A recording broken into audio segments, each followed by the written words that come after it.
Chosen one, God does not warn the ones he has abandoned. He warns the ones he is committed to. If you received a serious warning from God today, the warning itself is the evidence of the relationship. The seriousness of the warning is the measure of how much he intends to protect the specific path he has assigned to your life. And the word I have been asked to carry to you right now, in this hour, is one of the most serious warnings I have ever been given the weight of delivering. So I need you to stay entirely in this message before I begin, because what I am about to say is specific to you and to the season you are in. And if it reaches you fully, it will change the trajectory of what comes next. I want to start with a distinction that most people miss when they hear the word warning. Warning is not punishment. Warning is not disappointment. Warning is not the language of someone who has given up on you. Warning is the language of someone who can see the road ahead from a higher vantage point and who cares enough about where you end up to risk the discomfort of the conversation. You do not warn someone you have written off. You warn someone whose destination matters to you. And God, who sees the road of your life from a vantage point that exceeds any position you can occupy, is warning you right now because your destination matters to him more than your immediate comfort, more than your current preference, more than the path of least resistance that this season has made attractive.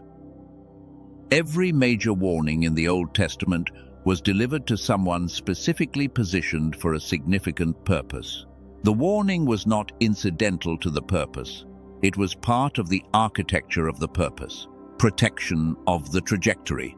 God does not issue serious warnings to people whose trajectory he is indifferent to. The seriousness of the warning is always calibrated to the significance of what is being protected on the other side of the course correction. This changes how the warning in this hour should be received. If what you are sensing feels serious, the seriousness is not evidence of displeasure. It is evidence of his investment in what is on the other side of the specific correction the warning is pointing toward. You are not receiving a serious warning because God is disappointed. You are receiving one because the destination on the other side is serious enough to protect with this level of intensity. The second warning picture I want to give you is the warning delivered to Nineveh through Jonah. Yet 40 days, and Nineveh shall be overthrown. A deadline and a consequence stated plainly.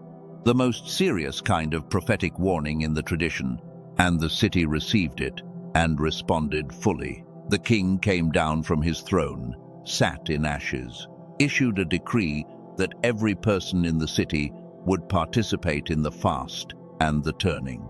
And the trajectory correction the warning was designed to produce happened completely. The warning was not the end of the story. It was the beginning of a new trajectory.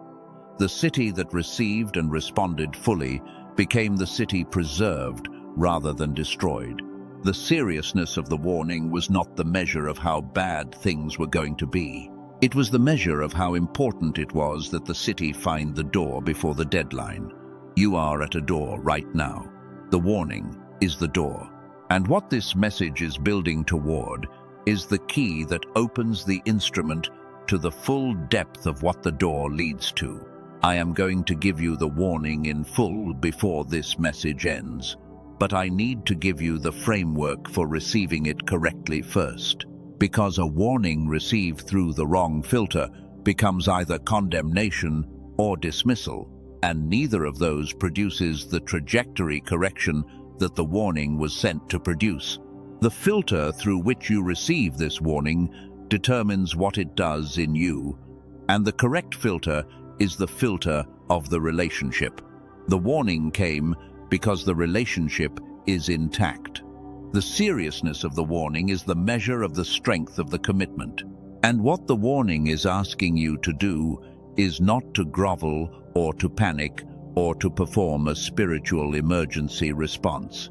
It is to stop long enough to see the road from the vantage point that the warning is coming from. The people in the scripture who received the most serious warnings from God were consistently the people who were the most specifically positioned for the most significant purposes. Noah received a warning about a flood because he was the specific one through whom an entire lineage of humanity would be preserved. The warning was serious. The purpose was proportional. Jonah received a serious redirect because he was the specific one whose obedience was tied to the salvation of a city. The warning was uncomfortable. The purpose was proportional. The seriousness of the warning is always calibrated to the significance of what the warning is protecting. If the warning you have received in this hour feels serious, it is because what is being protected is serious.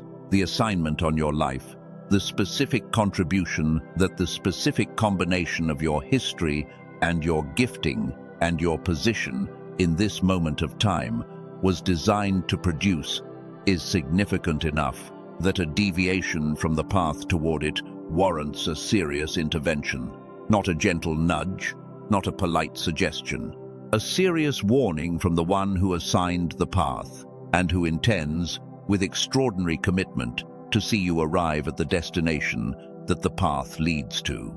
I have watched people receive this kind of serious warning and respond to it in two ways that both miss the point. The first response is collapse. The warning is experienced as condemnation, and the person spends so much energy in the emotional weight of it that the course correction the warning was pointing toward never happens. The second response is deflection.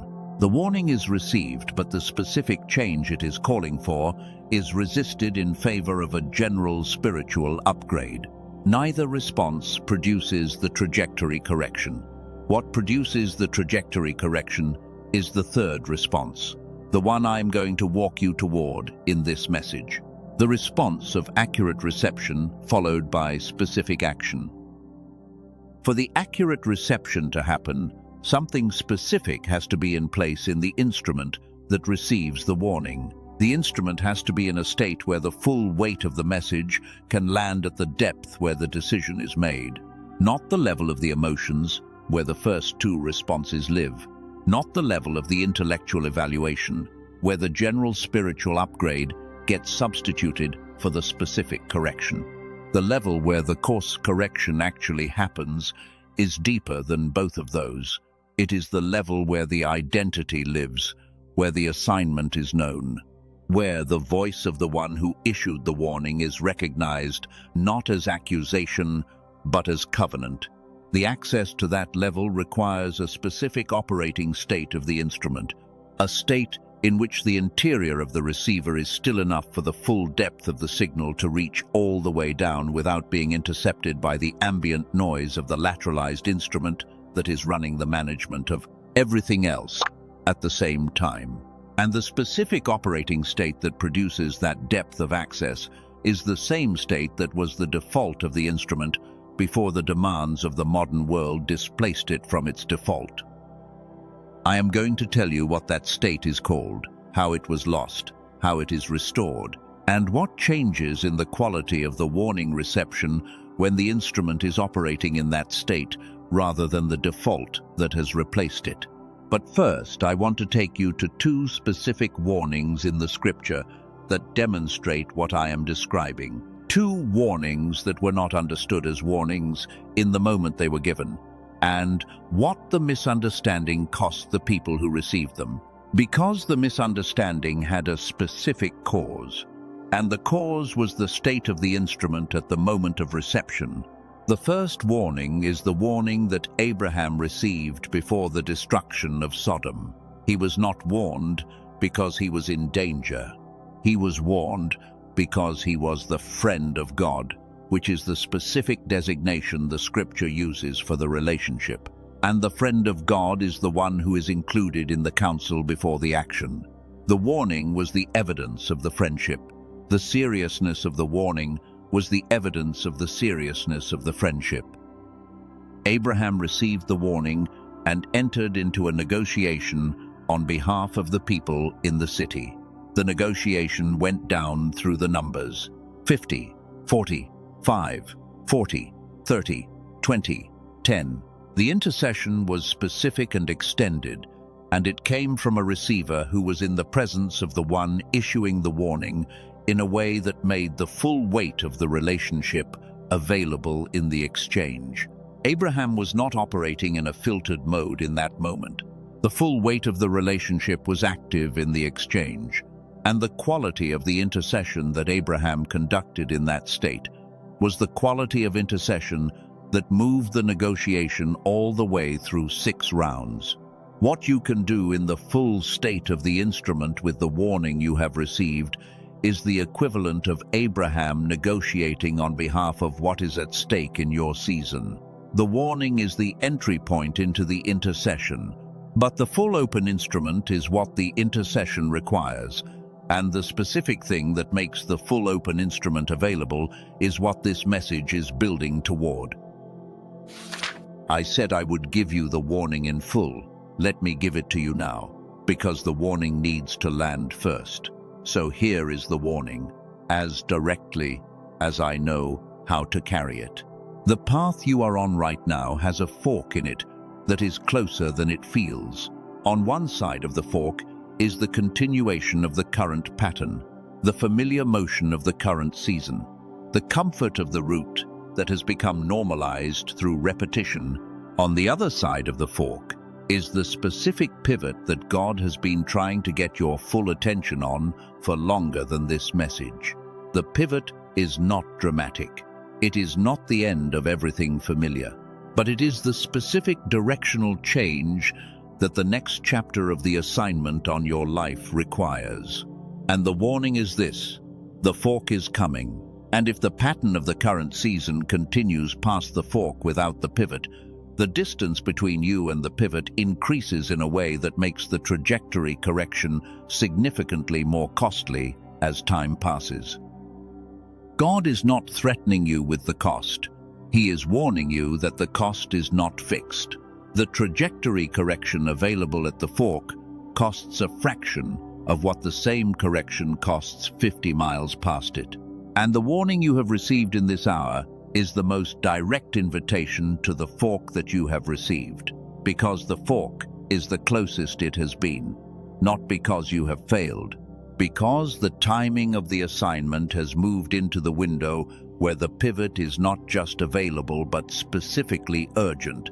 What makes the familiar so effective at obscuring the fork is that the familiar has genuine spiritual credentials. The wilderness was not a spiritually empty place for the children of Israel.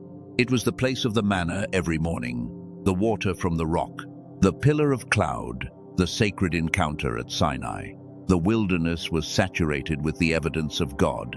And when the fork appeared, the place where the evidence had been most concentrated was behind them, and the place the pivot was pointing toward was ahead of them, and the evidence was not yet visible there.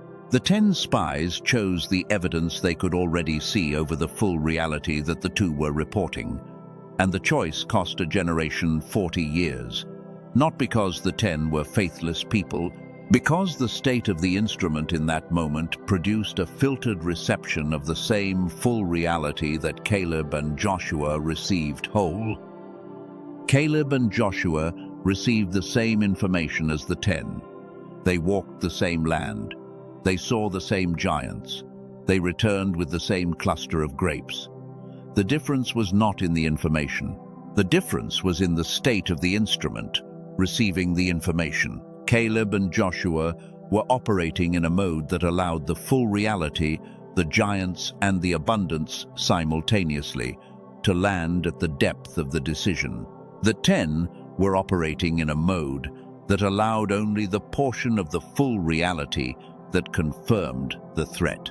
You are not 40 years into the extended journey. You are at the fork. And the warning in this hour is the Joshua and Caleb report, the accurate report, the one that includes the full reality of what is available on the other side of the pivot, not just the accurate but incomplete picture of the obstacle visible from the near side of it. The full reception of both was what the pivot required. The filtered reception of one produced the missed fork. Here is what I have observed about the condition of the instrument when the fork is missed. The people who miss the pivot at the fork are almost never the people who have been unfaithful. They are almost always the people who have been faithful in the current pattern for long enough that the current pattern feels like faithfulness rather than the preliminary that it is. Your current pattern, whatever it is, has been the location of real encounters, real miracles, real evidence of the presence.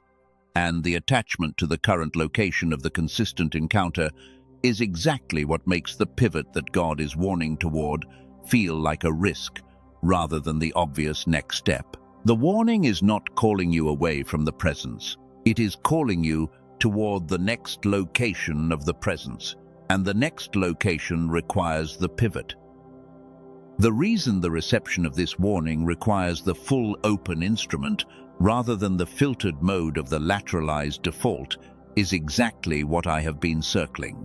The filtered mode receives the warning and processes it through the same filter that produced the 10 spies report rather than the Caleb report.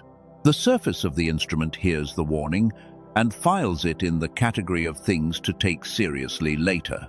The depth of the instrument, reached only in the full open synchronized state, receives the warning as the serious and urgent and specific word that it is.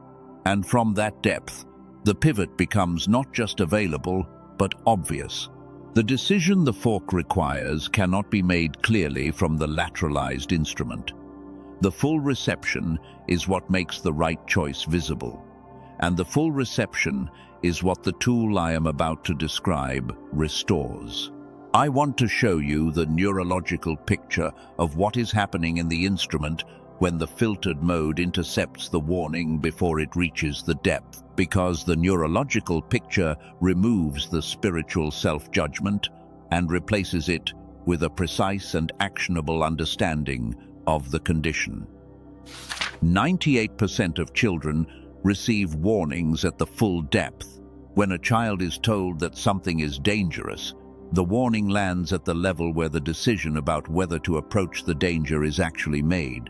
The child does not intellectually process the warning and then separately make a decision. The warning and the decision happen at the same depth simultaneously. By adulthood, the lateralized default has separated the receiving of the warning from the depth at which the decision is made. The warning is received at the surface. The decision is made at a depth that the surface receiving did not reach. And the decision, made without the full weight of the warning present at the depth of it, is often not the decision the warning was trying to produce. The research I am about to describe was not built for spiritual purposes. It was built by scientists working to understand the fundamental architecture of human cognition. And what they found in the work that received the Nobel Prize in 1981 maps precisely onto the difference between the 10 spies instrument and the Caleb and Joshua instrument, between the filtered reception of the partial reality and the full reception of the full reality, between the warning that is heard and the warning that lands at the depth of the decision. Dr. Roger Sperry established through decades of clinical research that the human brain operates in two fundamentally different modes, depending on the coordination state of the two hemispheres. In the synchronized mode, the two hemispheres communicate at a frequency that produces the full open reception of the incoming signal. The ambient internal noise decreases. The split processing of the lateralized mode gives way to a unified processing state in which the full weight of what is arriving can land at the depth of the decision rather than being divided between the two separately processing chambers. The child operates in the synchronized mode as the default. This is why the child receives a warning at the full depth. The Caleb and Joshua report landed at the level of the decision in an instrument that was receiving in the synchronized mode. The full reality, the giants, and the abundance both landed at the depth of the decision at the same time. The report, delivered from that depth, reflected the full reality. The 10 spies were receiving in the lateralized mode, not because they were spiritually inferior, because the state of the instrument at the moment of reception was producing the filtered version of the full reality. The giants landed. The abundance was present in the same report but processed through the filter of the ambient threat management processing of the lateralized instrument. The report delivered from that filtered depth reflected what the lateralized instrument could hold at the level of the decision. The giants were too heavy for the abundance to compete with in the filtered mode. Here is the account that made this concrete for me. A woman in Florida had been pressing into a business decision for 8 months. She had all of the information. She had prayed over the decision extensively. She had counsel from people whose wisdom she respected. And every time she approached the moment of the actual decision, the weight of the obstacle side of the full reality outweighed the opportunity side, and she deferred. She was receiving the Caleb and Joshua report, and the 10 spies report simultaneously. And the 10 spies report kept winning at the level of the decision. After 3 weeks of the 8-minute daily restoration protocol, she described something happening in the decision that had not happened before. The full reality of the opportunity landed with the same weight as the full reality of the obstacle. Not more weight. The same weight. The balance that had been tipping consistently toward the obstacle side equalized. And in the equalized state, the decision became clear, in a way it had not been across 8 months of pressing. Not because the obstacle became smaller, because the instrument could finally hold the full weight of both simultaneously at the depth of the decision. She made the decision. She is 3 years into the chapter the decision opened, the chapter that the 8 months of deferred decision had been preventing. She described the 3 weeks of restoration as the equalization of the reception, and the equalized reception as the condition in which the decision the warning had been pointing toward finally became the decision she made. Type "I am at the fork" in the comments right now if the specific picture of the fork in your path resonates with something you have been sensing for longer than this message has been speaking. Because that resonance is not agreement with a general spiritual concept. It is recognition of the specific word that was prepared for the specific moment in your specific journey. Stay in it. Dr. Sperry documented in the Nobel Prize research that the synchronized state and the lateralized state are not on a spectrum. They are categorical modes. And the restoration of the synchronized state from the lateralized default is not produced by increasing the effort of the spiritual disciplines. Because the spiritual disciplines are conducted in the lateralized state. They produce results in the lateralized mode, but they do not change the mode.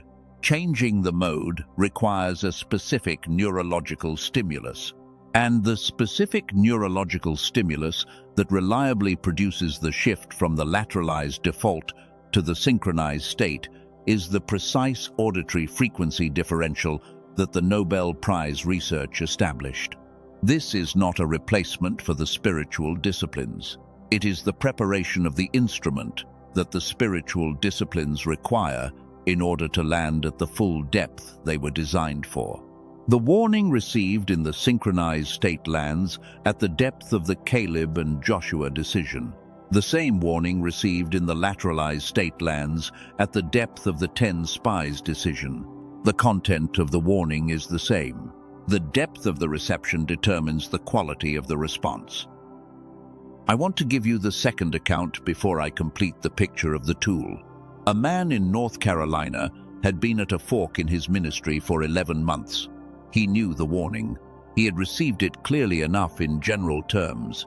The specific action the warning was pointing toward was the releasing of a specific relationship in the ministry context that had been both genuinely fruitful in the past and genuinely limiting in the present.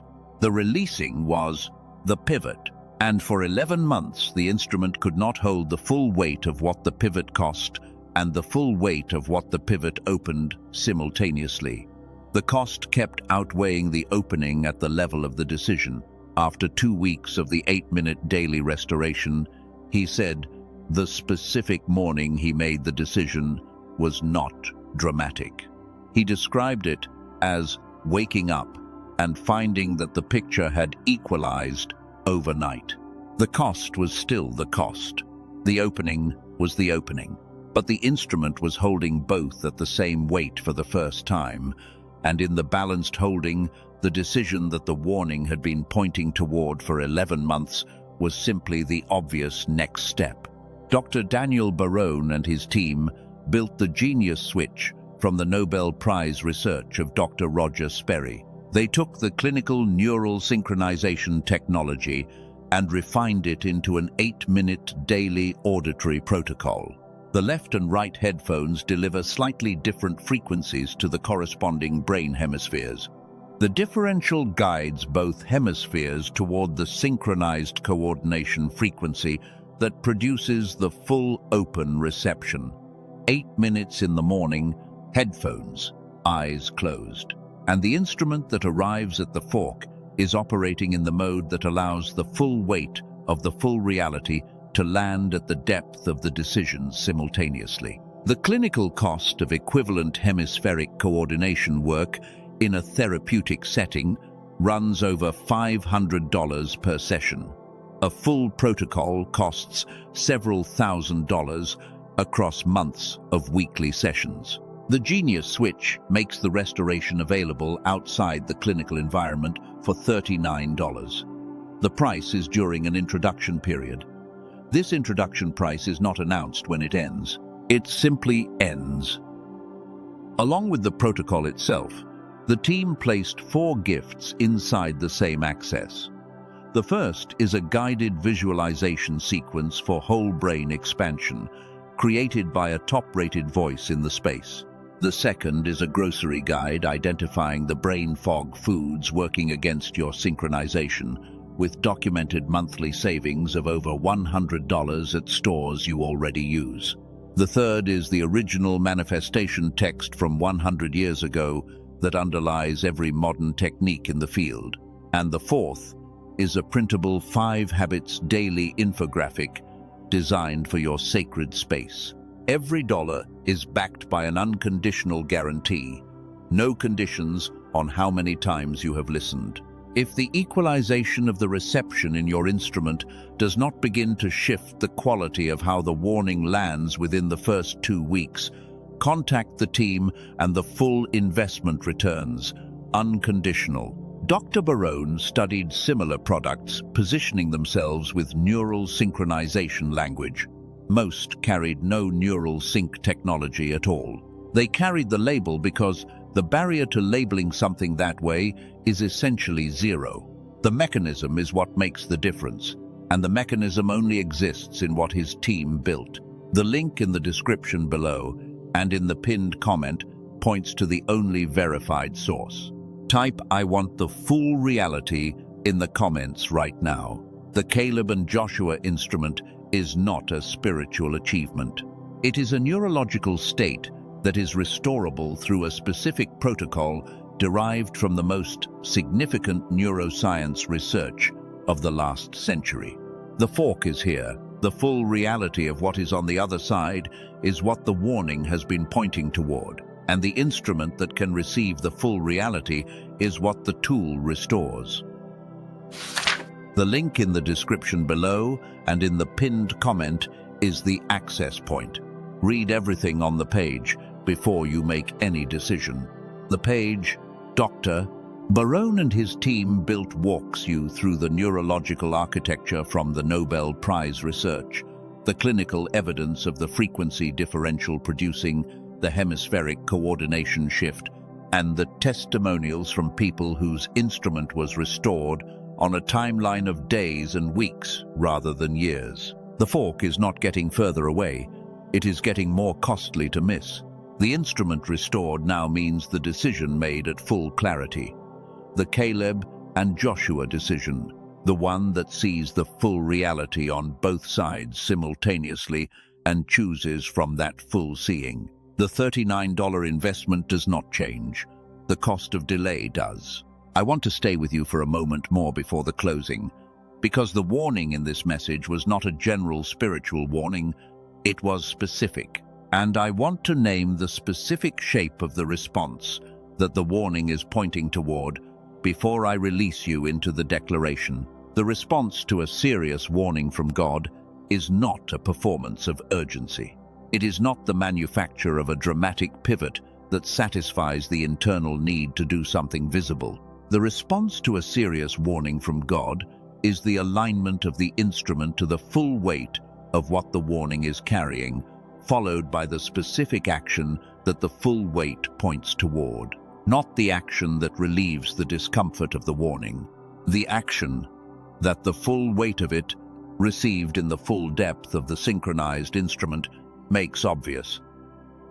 For some people in this message, the specific action is the use of the tool I have described, the alignment of the instrument as the first response to the warning.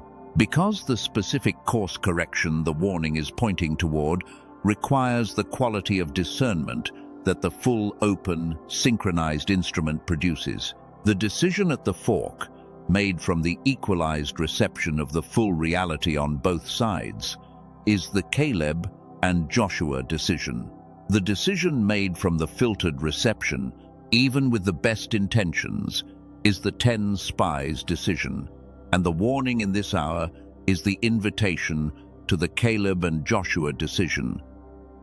What is on the other side of the fork in your life is not just your individual well-being. It is the continuation of the specific story that the specific assignment on your life carries. The story continues through you, or it finds a longer route around the missing pivot. The warning is not about the punishment for the missing. It is about the invitation to the continuing. And the continuing is what is available on the other side of the fork that the warning is pointing toward. Now the closing, the declaration. The word that God has been pressing toward you through the seriousness of the warning is not a word of condemnation. It is a word of identity. It is the word that tells you who you are at the level where the fork decision is made. And I am going to speak it over you now in that language. I release the weight of the warning received as condemnation. The warning was never condemnation. It was the evidence of the covenant. It was the friend of God receiving the counsel before the action. It was Noah receiving the specific word before the flood. The weight of condemnation is released. The weight of the covenant remains. I release the filtered reception of the full reality of the fork. The 10 spies version of the picture, with the giants outweighing the abundance, is released. Not because the giants were not real, because the full reality includes what the filtered reception was not able to hold, and the full reality, received in the full open instrument, tips the balance toward the pivot. I release the years of the deferred decision at the fork. The deference was not failure. It was the instrument doing the best it could with the reception available to it. The deference is released. The decision is now available at the depth the instrument is being restored to. I release the 10 spies instrument as the default. The Caleb and Joshua instrument is the one being restored, the one that holds the full reality on both sides at the same weight, the one that makes the decision from the equalized reception. That instrument is what you are returning to. I release the cost of the pivot as the thing that has outweighed the opening. The cost is real. The opening is realer. And in the synchronized instrument that holds both at full weight, the opening is what tips the balance. You are a Caleb. Not because you have performed the faith of Caleb, because you are being restored to the instrument that Caleb operated in. The one that could see the giants and the abundance simultaneously and report the full reality. That is who you are. You are the one at the fork, whose pivot is the continuation of the story through you, not just your individual chapter, the story that the specific assignment of your life was designed to carry. The story continues through the pivot, and you are the one the pivot was designed for. You are the one whose warning is the evidence of the covenant. The friend of God who receives the counsel before the action. The one whose destination matters enough to God to risk the seriousness of the warning. That is who you are declared to be. You are the one whose instrument is being restored to the full open synchronized state, the Caleb and Joshua instrument, the one that holds the full reality, the one that makes the decision from the equalized reception, the one that the fork requires and the assignment has been waiting for. That is you. Type IT is done in the comments right now, not as the resolution of the warning, as the reception of the identity the warning was pointing toward. You are the one at the fork whose instrument is being restored. The full reality is becoming available. The decision is becoming obvious. The pivot is the continuation, and you are the one it was designed for. The link is in the description below and in the pinned comment. Read everything. Follow the recognition.